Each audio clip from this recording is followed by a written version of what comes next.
출애굽기 14장 15절로 31절 말씀, 본문 말씀 가지고요, 여호와를 경외하며 믿었더라 라는 제목으로 함께 말씀의 은혜 나누도록 하겠습니다.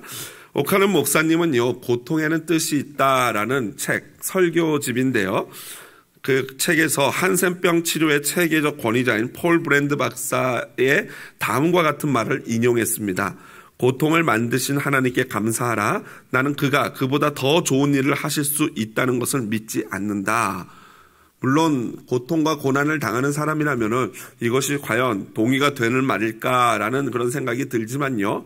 그래도 이 브랜든 박사가 그동안 이 한센씨 병에 걸린 사람들을 치료하면서 그 환자들의 모습을 통해서 깊이 깨달았던 인생의 진리인 것 같습니다. 점점 이 삶의 이 신체 감각이 없어져서 고통을 느끼지 못하고 그렇기 때문에 손가락 마디가 점점 짧아지고 닳아서 없어지게 되는 그 고통을 보면서 이러한 말을 한 것이죠. 그런 점에서 옥하는 목사님은요, 다음과 같이 고통에 대해서 정리했습니다. 만일 고통을 자주 주시는 하나님께 감사할 수 있다면 그 사람은 고난을 바로 이해한 사람입니다. 그러고 보니까요, 우리 장례식장에서 우리 그리스도인들은요, 기도를 시작할 때 이렇게 시작합니다. 하나님 감사합니다 라고요. 저도 물론 그렇게 많이 시작을 하고요. 유족들 그리고 또 대표 기도를 하시는 우리 장로님들도 보면은 하나님 감사합니다 라고 기도를 시작합니다. 저는 이것이요, 우리 그리스도인들의 정체성을 보여주는 단면이라고 생각을 합니다. 죽음과 같은 고난 앞에서도 먼저 감사를 이야기할 수 있는 그 존재가 바로 우리 크리스천인 것이죠. 하나님은 때로는 고난과 고통, 어려움을 통하여 일하시는 분입니다. 단적인 예를 들어볼까요? 여러분 어떻게 교회에 다니게 되셨습니까? 교회에 다니게 되는 경우를 가만히 보면요, 첫 번째로 모태신앙, 두 번째로 누군가의 전도로, 그리고 세 번째로는 그렇게 흔치는 않지만 또 스스로 교회를 찾아오는 분들도 있습니다. 모태신앙이야 부모님이 태어났을 때부터 믿으니까 자연스럽게 하나님을 믿게 되었을 것이고요. 그 외에는 대부분은 나중에 전도되었거나 아니면 스스로 가게 되는데, 그 대부분 전도되어질 때도 보면요, 좋을 때 전도되어지는 경우는 그렇게 많지 않은 것 같습니다. 굉장히 어려운 상황 가운데 누군가가 교회 좀 가봅시다 라고 했을 때 정말 지푸라기라도 잡는 심정으로 교회를 가는 경우들이 많이 있는 것 같고요. 스스로도 교회 가는 경우도 마찬가지죠. 어떤 사람은 아무 일 없는데 스스로 찾아가는 경우도 있지만, 대부분의 사람들의 간증을 들어보면은 혼자 너무 외롭고 힘들고 괴롭고 상황이 어려워서 진짜 어떻게 할 도리가 없을 때 정말 마지막 최후 수단으로 그럼 내가 교회라도 한번 가볼까라는, 어렸을 때 친구 따라 갔던 그 교회를 한번 가볼까라고 해서 교회를 찾는 경우가 대부분입니다. 저희 가정 같은 경우도 그렇습니다. 저희 가정이 괜찮게 살고 잘 살고 행복하고 그럴 때는 교회 갈 생각 전혀 안 하고 오히려 그때는 저희 가정의 종교는 불교였습니다. 그런데 집이 어려워지고 망하고 힘들어지고 그렇게 되면서부터 어머니 주변에 많은 분들이 어머니를 전도하기 시작했고, 결국에는 버티다가 하나님 앞에 기법하면서 교회를 가게 되었습니다. 물론 가장 어려운 그 시기에 하나님이 우리 가정과 저를 찾아오신 것이죠. 그런데 하나님이 그렇게 찾아오시고 하나님을 믿게 됐으면은 형편이 나아졌느냐? 그렇지는 않습니다. 바로 환경이 바뀌거나 다시 집안이 경제가 회복되거나 그렇지 않더라고요. 계속 여전히 꾸준히 어려웠던 것은 분명한 사실입니다. 그러나 그 꾸준한 어려움이요, 사실은 제 목회의 자양분이 되었습니다. 강남 8학군에서 어느 것 하나 부족함 없이 자랐다면요, 아마 저는 어려운 형편이 무엇인지 도저히 이해할 수 없었을 것입니다. 등록금을 내야 되는데 등록금을 내지 못하는 그 사춘기 가장 민감한 소녀의 그런 심정을 절대 헤아릴 수 없었을 것이고요. 도시락을 싸야 되는데 쌀이 없어서 도시락을 못 산다. 이건 소설에나 나오는 얘기 아니야? 라고 그렇게 생각했었을 것 같습니다. 그러나 고난은 저로 하여금 없는 게 무엇인지, 고통이 무엇인지, 그리고 그 없는 사람들이 어느 순간에 제일 어려운 상황인지를 이해할 수 있게 되었습니다. 자, 그렇다면은 제가 방금 말씀드린 것처럼 하나님을 믿으면 고통이 완전히 사라지는가? 그렇지가 않아요. 저 같은 경우에도 그렇고 성경에도 보면은 하나님을 믿지만 여전히 고통과 고난이 삶의 주변에 끊이지 않는 것을 보게 됩니다. 그렇다면 하나님은 왜 이렇게 믿는 자들, 하나님의 자녀들에게 끊임없이 고난과 고통과 어려움을 허락하실까? 사실 하나님께는요, 죽고 사는 것은 중요한 문제가 아닙니다. 우리 인생은 어떻게든지 살려고만 애를 쓰는데 하나님은 그게 핵심이 아닙니다. 평안과 고난, 이것도 하나님이 핵심의 문제로 보시지 않습니다. 하나님의 관점은 우리와는 굉장히 다른 것 같습니다. 그렇다면은 그런 색다른 관점을 가지고 계신 하나님이 우리에게 고난을 주실 때는 그 고난에 과연 무슨 뜻이 있을까? 오늘 함께 본문을 살펴보면서 그 이야기를 나눠보도록 하겠습니다. 먼저 오늘 본문에 보면요, 앞뒤로 우리처럼 고난에 쌓여있는 이스라엘을 발견하게 됩니다. 하나님이 이스라엘을 출애굽시켰습니다. 주권적인 하나님의 역사였죠. 자, 그렇다면은 지난주에 살펴보았지만 이 주권적인 하나님의 역사, 바로가 원한 것도 아니고 이스라엘 사람들이 원한 것도 아닙니다. 가만히 보면은 14장 5절에 보니까 바로가 우리가 어찌 이같이 하여 이스라엘을 우리를 섬기면서 놓아보내는 거라고 후회하고 있어요. 또 11절에도 보니까 이스라엘이 어찌하여 당신이 우리를 애굽에서 이끌어내어 우리에게 이같이 하느냐고 모세에게 원망하고 있어요. 그러니까 바로도 원하지 않았고 이스라엘도 원하지 않았던 이 일이 일어나게 된 것은 순전히 누구 때문입니까? 하나님의 주권적인 사역이었던 것이에요.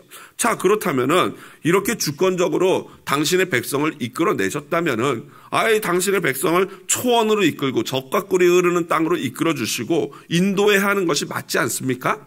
예를 들자면요, 온갖 감언이설로 아름다운 여성을 설득해가지고 결혼을 했어요. 그러면 그 뒤에 그 여성을 어떻게 해야 됩니까? 금지옥엽. 딸은 아니니까 금지옥엽이라는 말이 맞진 않지만 제대로 잘 보좌하고 섬기는 게 남성들의 도리 아니겠습니까? 남편에? 행복하게 해주는 게 정상이죠. 그런데 오늘 본문에서 보니까 하나님은 그렇게 하시지 않는다는 거예요.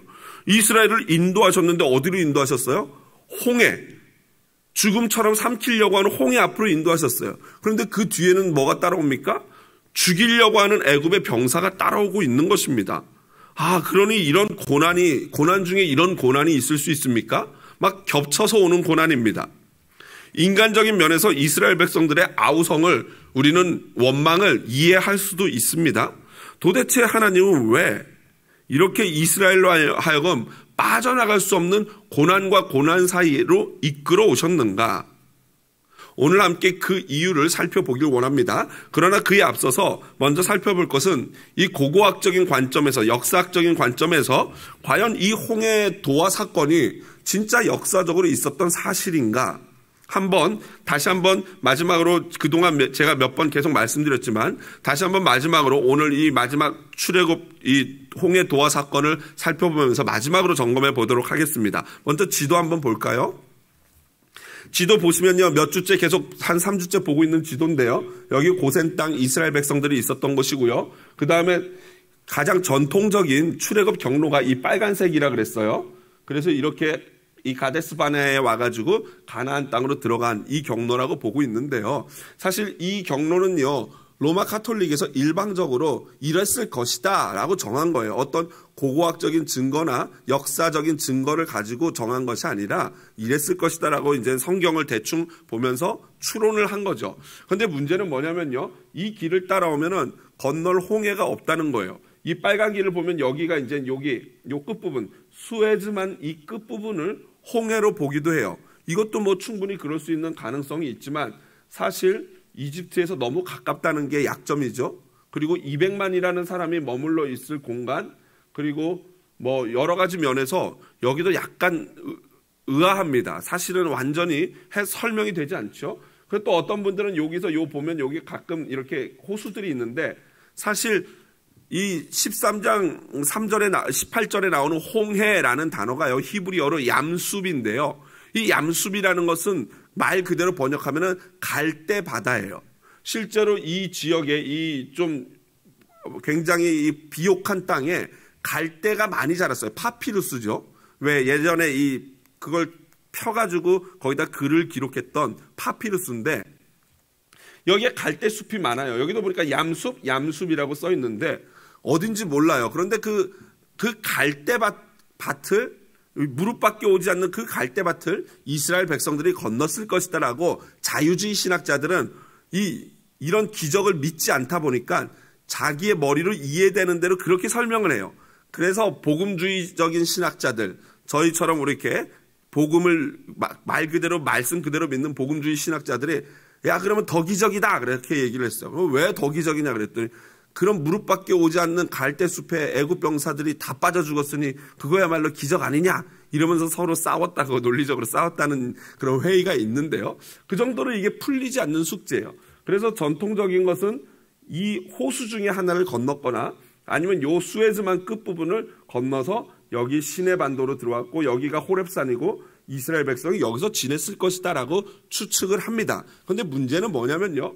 여기 200만 명이라는 사람들이 보냈다면은 200만 명의 사람이 40년을 보낸 흔적이 뭔가 남아야 되지 않겠습니까? 그런데 안타깝게도 200만 명이나 되는 사람이 지냈던 흔적도 없고요.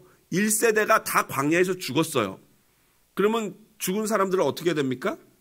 묻어야 되잖아요. 그런데 매장지가 없는 거예요. 무덤이 없는 거예요. 그 많은 사람들이 죽어서 묻힌 무덤도 발견할 수 없어요. 그래서 이게 진짜 맞는가라는 끊임없는 의구심이 드는데요. 지난번에 제가 설명드렸던 바로 이제 새로운 대안이죠. 이 길을 따라서 와서 사실은 요 윗길이 아니라 여기쯤이에요. 보면 여기 누웨이바라는 지역이 있는데 이 누웨이바에서 요 아까바만, 이 수에즈만이나 이 아카바만이 홍해의 바로 뿌리예요. 홍해의 마지막 끝부분이에요. 그래서 홍해 여기는 보통이 수심이 깊은 데는 2,500m까지 내려가고요. 평균이 한 500m 정도 된다고 합니다. 그런데 여기는 그것보다는 훨씬 낮고요. 낮은 데는 50m, 또 더 낮은 데는 뭐 이 해안가는 훨씬 더 수심이 낮겠죠. 그리고 재밌는 것은 요 아카바만 여기를 건너는 요 직선 거리가요. 딱 10마일 정도예요. 그러니까 16km 정도 돼요. 그러니까 밤새 이스라엘 백성이 바다를 건넜다고 할 때 밤새 한 보통 사람이 그냥 일반적인 걸음으로 1시간을 걸으면 4km를 간다고 합니다. 그러니까 16km니까 보통 4시간을 걸으면 간다고 볼 수 있어요. 그러니까 밤새 걸으면은 노인 어린아이까지 해서 건널 수 있을 적당한 거리가 바로 이 정도가 되는 거죠. 그래서 다음 사진 한번 볼까요? 그 부분을 좀 확대한 사진입니다. 여기가 전통적으로 트레디셔널한 시내산이라고 보는데 새로 대두된 것은 바로 여기 요 산 개발무사 요 산을 바로 시내산으로 보고 있고요. 실제로 이 미디안 광야의 지역 여기 사는 사람들은요. 여기에서 뭐 모세 우물 이런 단어들이요. 전통적으로 옛날부터 아주 오래전부터 오래 사신 할아버지들은 여기가 당연히 모세 우물이지 모세 우물 저기 있어 라고 말할 정도로 왜 모세가 와가지고 왜 장인 이드로의 딸 십보라를 도와준 그 우물 있지 않습니까? 그 우물이 바로 여기 근처에 있습니다. 그래서 이제 그거를 사람들이 말하고 있어요. 그리고 실제로 여기 보면은 그런 어떤 이 미디안 광야에서 생활한 흔적들이 드러나고 있고요. 그 다음 사진 볼까요? 보면은 다시 잠깐 뒤로 가볼게요, 집사님. 여기 아까 봤던 누에이바라는 여기 볼록 살짝 튀어나온 데가 있는데요. 고기를 3D로 구글 어스에서 이렇게 확대한 사진이 다음 사진이에요. 보면은 여기 이렇게 골짜기가 있고요. 여기서 토사들이 흘러내려가지고 여기에 삼각주를 형성하고 있어요. 여기가 바로 누에이바인데요. 이 땅의 크기가 여의도의 4배에서 한 5배가 된다고 합니다. 그러니까 이 바다를 건너기 전에 이 나머지 길들은요 다 절벽이에요. 그리고 이스라엘 백성이 200만 명이나 되는 사람들이 머물 수 있는 공간은 여기밖에 없었다는 것이죠. 그리고 아마 만약에 여기가 진짜면은 이 애굽의 마차들도 이 길을 따라서 충분히 추격해 올 수 있는 그러한 길이었다라고 보고 있는 겁니다. 그러니까 여러분 보세요. 갈 데가 없어요. 그러니까 이스라엘 백성들은 완전 죽었다 난리가 났겠죠. 여기는 막 애굽의 병사들이 몰려오고 있으니까요. 자, 그 다음 사진 볼게요. 여기에 보면은 이게 바로 이제 돌기둥인데요. 이 사람이 론 와이어트라고 하는 지난주에 제가 말씀드렸던 안식교 신자인데 지금은 제가 알기로는 죽은 걸로 알고 돌아가신 걸로 알고 있는데요. 이 기둥이 뭐냐면요. 솔로몬이 세운 기둥이에요. 그래서 이 기둥이 어디 있냐면 아까 봤던 누에이바하고요. 누에이바에서 건너간 사우디아라비아 미디안 광야 쪽에 2개가 있어요. 그런데 사우디아라비아 사람들은 이슬람 아닙니까? 그러다 보니까 솔로몬이 세운 이 기둥을 뽑아버리고 거기다 깃발만 하나 꽂아놨어요. 이 기둥이 원래 있던 자리다라고 표시만 딱 해놨어요. 그리고 반대편 이집트 쪽에는 이 기둥이 남아있는 거죠. 바로 이 사람이 이제 이걸 발견하고 그 기둥은 뭐냐면은 솔로몬이 왕이 홍해를 도화한 것을 기념해서 세웠다라고 이분은 보고 있어요. 네, 그 다음 사진 볼게요. 그러면은 저 사람의 주장대로 하면은 그러면 그 바다에 빠져 있는 수많은 애굽 병사의 마차의 증거들이 있지 않을까라고 사람들이 물어보니까 그분이 이렇게 주장한 게 이거예요. 요게 이제 이쪽은 산호초인데요. 산호들의 모양이 거기 이렇게 생긴 모양을 발견했대요. 근데 여기다 이렇게 마차 바퀴를 그려가지고 마차 위를 그려서 이럴 것이다 라고 얘기해요. 여러분 어때? 그렇게 보입니까? 약간 억지 같기도 하고. 그리고 여기 보니까 윌이 하나 떨어져 있고 여기 부러져 있어요. 여기 부러져 있는 윌, 요거 축대, 그 다음에 요거 윌 해서 이렇게 두 개 연결되는데 이게 또 마차 바퀴라는 거예요. 그리고 여기 보면 윌같이 좀 생긴 것 같죠? 윌같이 생긴 것 같은데 여기 축이 있고요. 그래서 저게 진짜냐 그랬더니 여기 뭐 금속 탐지기로 해보니까 여기 금속 반응이 나왔다라고 얘기를 해요. 그럼 저 같으면은 얼른 이거 건져다가 산호 이렇게 살살살살 깨가지고 봐라 이렇게 보여주면 될 텐데 그냥 바닷속에 있는 것만 연구를 해요. 왜 그런지는 모르겠는데. 그 다음 사진 볼게요. 바로 이런 로마이어트라는 이 사람이 연구한 이 모든 거를요, 그냥 실제로 이 김승학이라는 이 장로님이 그 사람이 연구한 거를 그저 따라다니면서 있네 이거 본 것을 마치 자기가 발견한 건 그냥 제대로 안 밝히고 그렇게 이렇게 써낸 책이 떨기나무예요. 그런데 이분이 하나 좀 신기하게 발견한 것은 아까 그 미디안 광야 있지 않습니까? 새롭게 대두된 거기서 이 사람이 뭘 발견했냐면 어떤 바위에 이 그림이 그려져 있는 걸 발견했는데 그림을 보니까 거기 7 금초대 있지 않습니까? 이스라엘 사람들의 7 금초대가 이렇게 3개가 반원으로 돼 있고 가운데 하나가 있어서 총 7개의 금초대가 바로 하나님의 지성소 안에 있었거든요.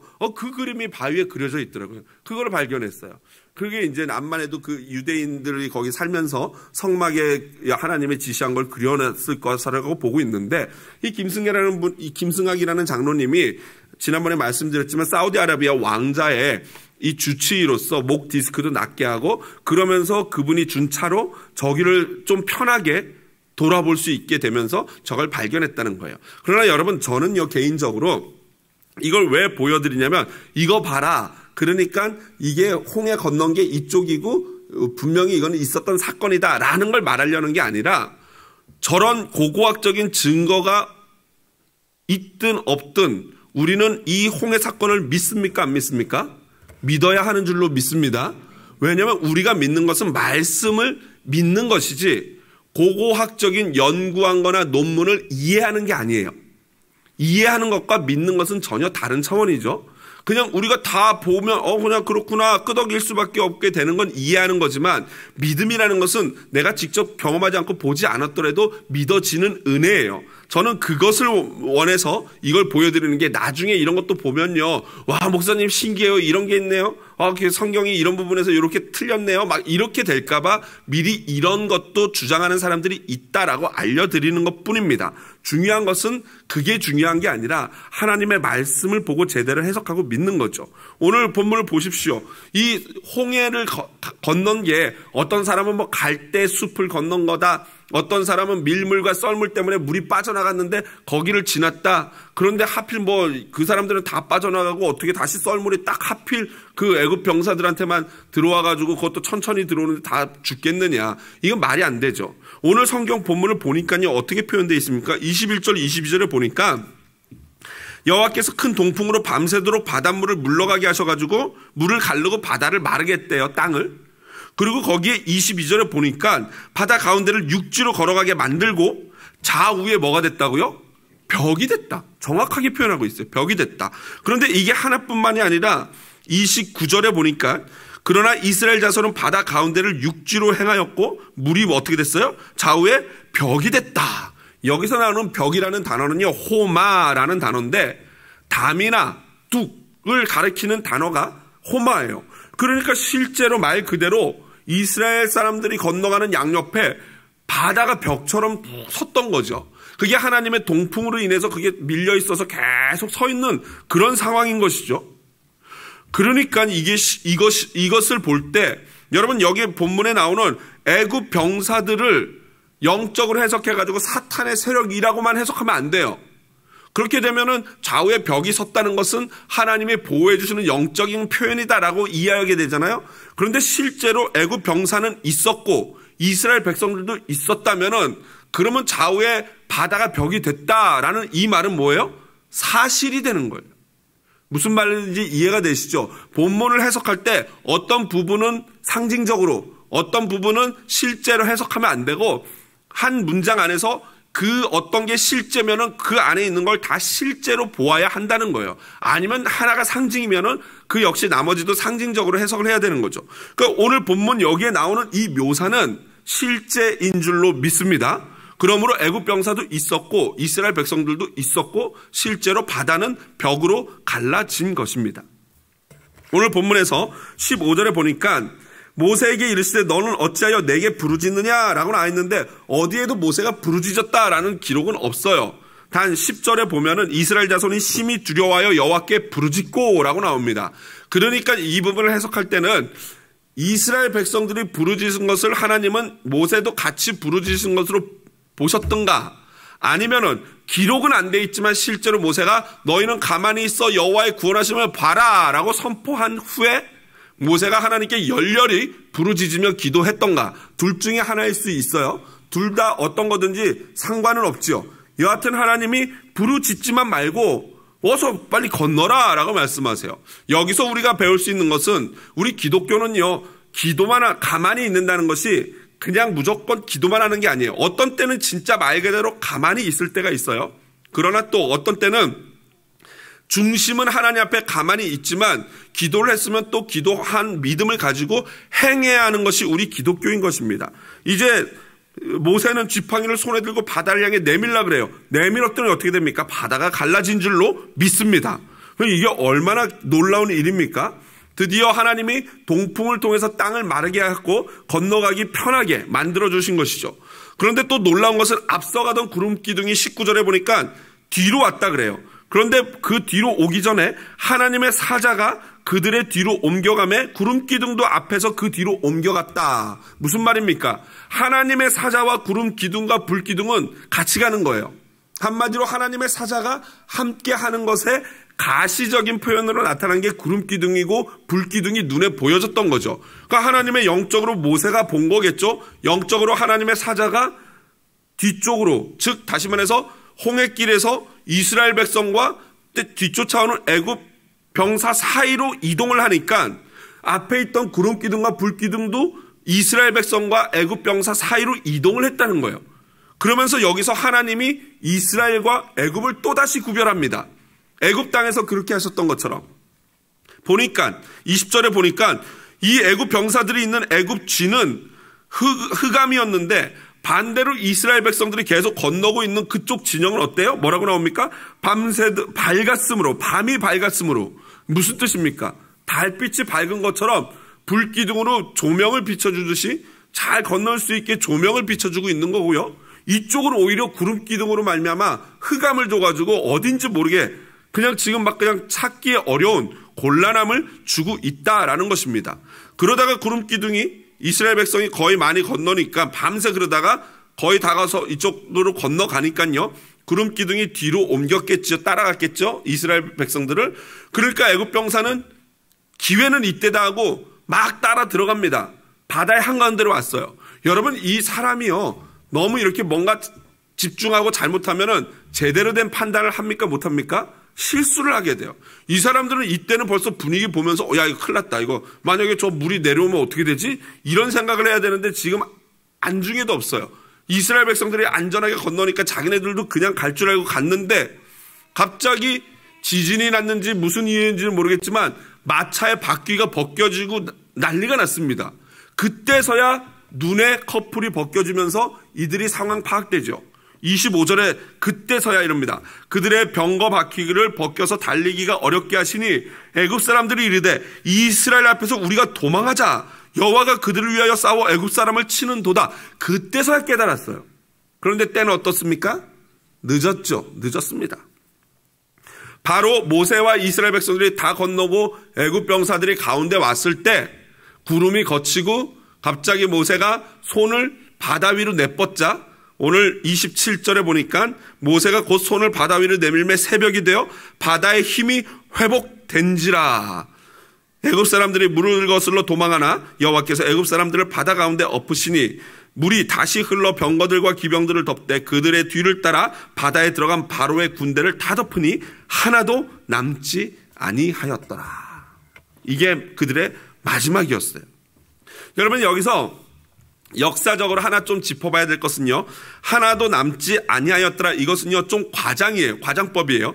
실제로 모든 애굽 병사들이 거의 다 죽었고 혹시 살아남은 자가 있을지 모르겠는데 분명한 것은 아멘호텝 2세, 즉 지금 바로 이때 당시에 바로 이스라엘 백성들을 죽이려고 하고 이 모세를 구박했던 아멘호텝 2세가 그때 당시에 바로인데, 아멘호텝 2세는 살아난 것이 분명합니다. 왜 그러냐면요, 애굽의 역사서를 살펴보면은 아멘호텝이 통치한 기간이 BC, 그러니까 기원전 1448년부터 1424년이에요. 그러니까 30년 가까이를 넘게를 통치를 했는데, 그런데 출애굽 사건이 있었던 때는 아멘호텝이 즉위하고 나서 한 2년 정도 뒤인 1446년이에요.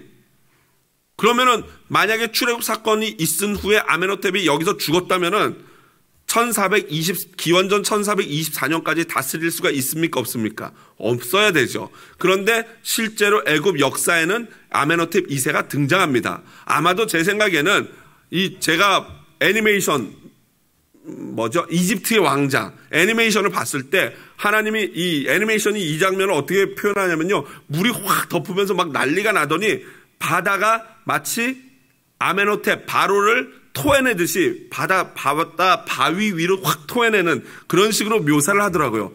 그도 그랬을 것 같아요. 아니면 가끔 바다에 빠졌다가 왜 영화에서 보면 늘 진부한 장면처럼 나오는 거 있잖아요. 갑자기 주인공이 바닷가에 엎드려 있다가 콱 하면서 물 토해내고 살았다 이러는 거. 그런 식으로 아마 바로를 하나님이 살려주시지 않았을까. 왜요? 왜 살렸겠어요?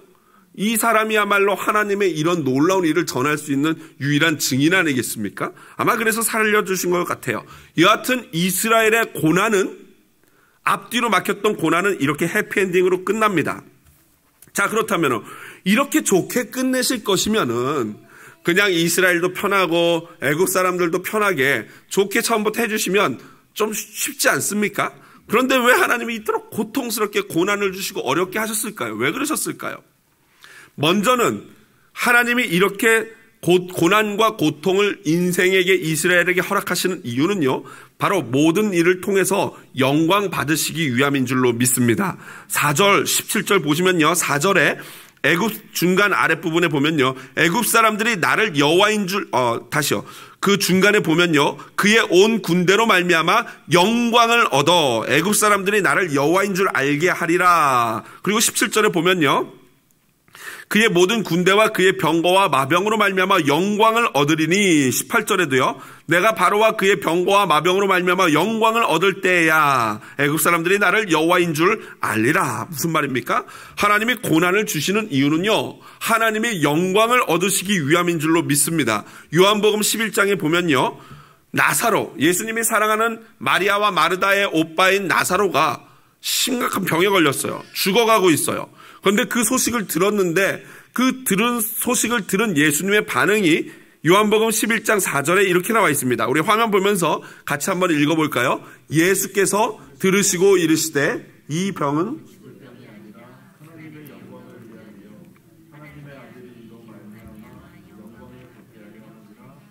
아멘. 결국 예수님이 말씀하시기를 나사로가 걸린 고난, 병은 하나님의 영광을 위한 거라는 거예요. 심지어 그 병은 어떻게 됐어요? 죽었어요. 나사로가 죽지 않았습니까? 그러니까 심지어 죽음까지도 하나님과 하나님의 아들의 영광을 위한 것이다 라고 예수님이 말씀하셔요. 여러분 믿으시기를 부탁을 드립니다. 죽음까지도 하나님의 영광을 위한 거예요. 그러나 반면에 스데반 같은 경우에는요, 살지 않고 오히려 죽음으로써 하나님께 영광을 드러냅니다. 사도행전 7장 55절 스데반이 성령 충만하여 하늘을 우러러 주목하여 하나님의 영광과 및 예수께서 하나님 우편에 서신 것을 보고, 무슨 말입니까? 스데반은 성령이 충만해서 하나님의 영광을 보고 사람들에게 그거를 전했어요. 그런데 어떻게 됐습니까? 돌 맞아 죽었어요. 그러니까 중요한 거는 내가 죽느냐 사느냐 이것이 문제가 아니라는 거예요. 하나님께는 죽어도 영광 받으실 수 있고 살아도 영광 받으실 수 있다는 거예요. 하나님의 목적은, 하나님의 골은 하나님이 영광 받으시고 경외 받으시는 거, 이게 핵심이라는 거죠. 여러분, 그러므로 무조건 잘 돼야 하나님께 영광 돌릴 수 있을까요? 그렇지 않다는 거예요. 어떨 경우에는 잘 안 돼도 영광 받으신다는 거예요. 즉 스데반이 죽음으로 영광 받으셨어요. 예수님이 죽으심으로 영광 받으신 줄로 믿습니다. 그러므로 여러분, 이거 굉장히 우리가 생각해 봐야 될 문제죠. 제가 몇 번 말씀드렸지만 제가 한국에서 고등학생들을 지도할 때 신방하면서 이제 시험 때가 되면, 수능 때가 거의 다가오면은 막 신방하면서 기도해 주는데 한 믿음 좋은 친구가 그래요. 전도사님, 저를 위해서 기도해 주세요. 꼭 S대 가게 기도해 주세요. 왜 S대 가려고? 하나님의 영광을 위해서 그렇습니다. 그래요. 그래서 제가 물어봐요. 근데 하나님이 꼭 네가 S대 가야지 영광을 받으시겠다 그러시디? 그러니까 얘가 눈이 땡그레져서 말을 못해요. 안 그러셨으니까 하나님이 한 번도 S대 가야지 영광 받는다는 말씀 안 하시거든요. 그래서 물론 저희들이 그래서 S대 안 간 거 아닙니까? 여러분, 미국으로 치자면 그래서 우리가 아이비리그 너무 멀어서 안 가는 거잖아요. 물론 여기 아이비리그 또 한 명 있기는 있지만 대부분은 너무 멀어서 안 가는 거예요. 왜요? 안 가도 영광 받으시고 가도 영광 받으실 줄로 믿습니다. 그러므로 가고 안 가고 살고 죽고가 중요한 게 아니에요. 진짜 하나님이 영광을 받으시느냐 안 받으시느냐, 이게 중요한 거죠. 어떻게 할 때 하나님이 영광을 받으시는가. 여러분, 그래서 제가 좋아하는 몇 번 소개해드리지만 김명식 씨가 있는데, 김명식 CCM 가수인데요. 1집이 보면은 영원한 사귐이라는 앨범인데요. 거기에 나오는 노래가 너무 좋습니다. 다 좋아요. 그런데 그 중에 승리라는 찬양이 있는데 그 가사가 이래요. 결과가 어떠해도, 즉 죽든 살든 주님만 빛나시고 주님 평안 내 안에 있으면 그것이 뭐예요? 바로 승리인 줄로 믿습니다. 바로 이게 하나님이 원하시는 것이죠. 두 번째로 하나님이 우리에게 고난을 주시는 이유는요, 하나님을 믿고 하나님을 경외하도록이에요. 여러분, 하나님이 성도들에게 고난의 길을 주시는 것은 하나님을 예배하라는 것입니다. 31절 보십시오. 이스라엘의 여호와께서 애굽 사람들에게 행하신 그 큰 능력을 보았으므로 백성이 여호와를 경외하며 여호와와 그의 종 모세를 어떻게 해요? 믿었더라. 여러분, 하나님이 어려움을 주시는 이유는요, 믿고 예배하라 이거예요. 나를 예배하라. 그런데 여러분, 오늘 이 본문에서 이스라엘 백성들이 여호와를 경외하며 여호와와 그의 종 모세를 믿었더라 나와요. 그런데 여러분, 이제 앞으로 보겠지만 얼마 지나지 않아서 이스라엘 백성들이 어떻게 합니까? 불평하죠. 불만하죠. 왜 여기 고기가 없냐, 고기가. 왜 마늘은 안 주냐, 왜 부추는 안 주냐, 우리 진짜 목말라 죽겠다, 물 줘라, 이러면서 엄청나게 불평합니다. 이 사람들은 노예 출신인데도요, 그렇게 고기를 밝히고 마늘, 부추, 몸에 좋은 그런 것들을 밝혀요. 여러분, 이게 인생이라는 거예요. 이러니 하나님이 여러분 고난을 안 주실 수 있겠습니까? 고난이 없으면은 이 사람들은 그냥 계속해서 하나님을 예배하는 것을 잃어버리고 내 뜻대로, 내 고집대로 사는 거예요. 여러분, 지난번에도 말씀드렸지만 인생의 제일된 목적이 무엇입니까? 웨스트민스터 소요리 문답 제 첫 번째 문답. 이 웨스트민스터 소요리 문답은요, 사실은 세례받는 모든 사람들이 목사들과 함께 같이 교육하고 질문하고 대답하는 그런 훈련을 하는 게 바로 소요리 문답인데, 적어도 첫 번째 문장, 첫 번째 문제, 답은 우리가 외워야 될 것 같아요. 첫 번째 문제가 뭐라고요? 사람의 인생의 제일된 목적이 무엇이뇨? 라고 물으면 여러분들이 이걸 읽으시면 됩니다. 한번 해보겠습니다. 인생의 제일된 목적이 무엇입니까? 사람의 제일된 목적은 하나님을 영화롭게 하는 것과 영원토록 그를 즐거워하는 것이다. 아멘. 인생의 제일된 목적이 뭐예요? 하나님을 예배하고 하나님을 경외하고 그리고 그분을 내 인생의 최고의 낙으로 삼는 거예요.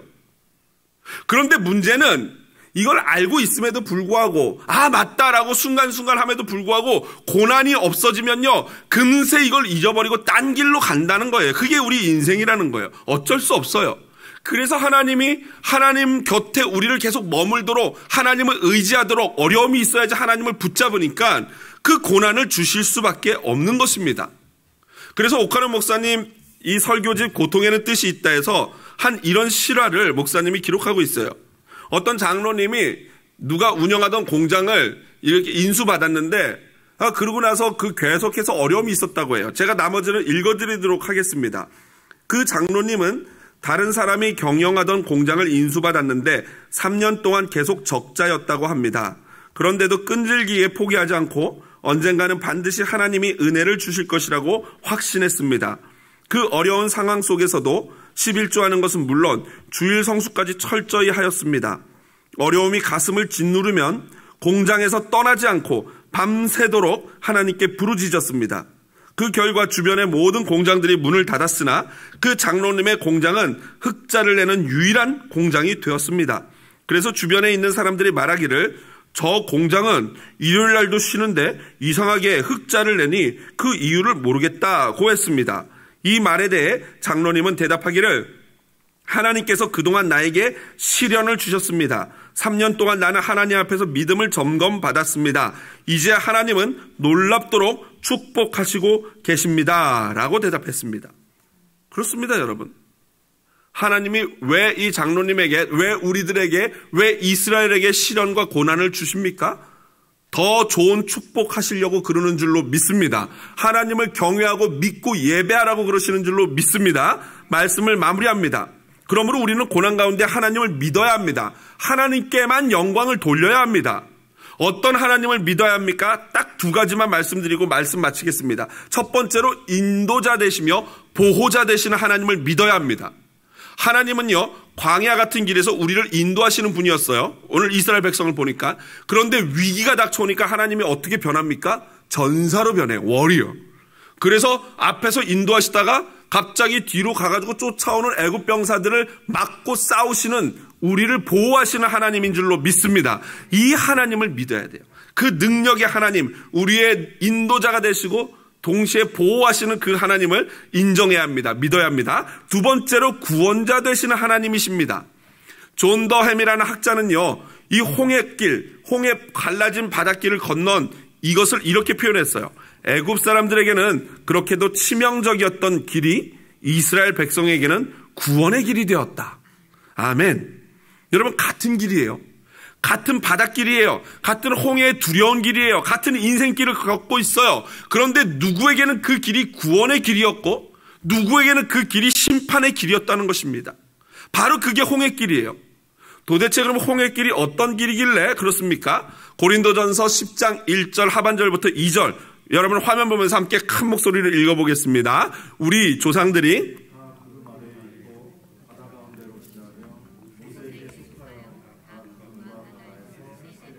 아멘. 바울은 이 홍해길을 세례의 길이라고 표현을 했어요. 여러분, 세례가 무엇입니까? 세례는요, 죽음과 삶의 갈림길이에요. 무슨 말입니까? 이 세례를 받기 전에는 옛사람, 죄악의 사람이 내 득세하고 있었다면 세례를 받는 순간 그 물속에서 옛사람, 죄악의 사람은 죽는 거예요. 그리고 물속에 나오는 순간 누가 나옵니까? 예수 그리스도와 함께 새로운 생명을 얻은 새 사람이 탄생하는 게 세례인 줄로 믿습니다. 그런 점에서 홍해를 건너는 이 사건은요, 애굽에서 죄의 종살이를 하던 이스라엘 백성들이 홍해 바다에서 애굽 사람들처럼 똑같이 죽은 거예요. 사실은 육신적으로 죽지는 않았지만 그들이 모르는 사이에 죄의 몸뚱아리, 죄의 습관, 죄성들이 다 죽는 겁니다. 그리고 나서 모세에게 속하여 모세와 함께 새로운 사람으로 살아났던 것, 이것이 바로 홍해길 세례의 길이었던 것입니다. 그런데 여러분, 모세가 누구의 예표입니까? 바로 예수님의 예표인 줄로 믿습니다. 예수님의 모형이에요. 그래서 여러분, 세례는요, 사실은 예수님과 함께 죽고 예수님과 함께 사는 것인 줄로 믿습니다. 바로 죽음과 삶의 갈림길이 홍해길이었고 그것이 세례의 길이고, 그 죽음의 바다를 가르고 삶과 죽음을 우리에게 던져주신 그 사건이 어떤 사건이냐면 바로 신약의 십자가 사건이에요. 그러니까 구약 오늘 본문에 나오는 이 출애굽하여 홍해를 가르고 건너는 사건은 바로 십자가 사건의 예표의 사건인 줄로 믿습니다. 그러므로 여러분, 하나님을 믿읍시다. 우리에게 구원을 주실 뿐 아니라 우리의 삶을 인도하시고 보호하시는 그 하나님을 믿으셔야 합니다. 또한 홍해와 같은 바다로 우리를 인도하실지라도, 뒤에 애굽 병사들이 따라올지라도, 정말 어쩔 수 없는 앞뒤 사방이 다 막힌 고난의 위험의 순간에도 하나님이 그런 순간으로 우리를 밀어넣으면 그때 여러분, 우리는 기쁨의 환호성을 쳐야 돼요. 야! 왜요? 이제 어떡할 거예요, 하나님이? 지금 이제 앞이 홍해로 막혀있고 뒤에 애굽 병사가 나를 죽이려고, 악한 영들이 죽이려고 쫓아오면 지금이 이제 바로 뭐 하기 전입니까? 홍해를 가르기 전 아닙니까? 하나님께서 우리 앞에 있는 홍해를 가르실 줄로 믿습니다. 그러므로 그 믿음을 가지고 나가야 돼요. 만약 그 바다를 가르시지 않으면 베드로처럼 바다를 걷게 하실 줄로 믿습니다. 우리 이 믿음을 가지고 이 찬양 우리 하나님께 드립니다.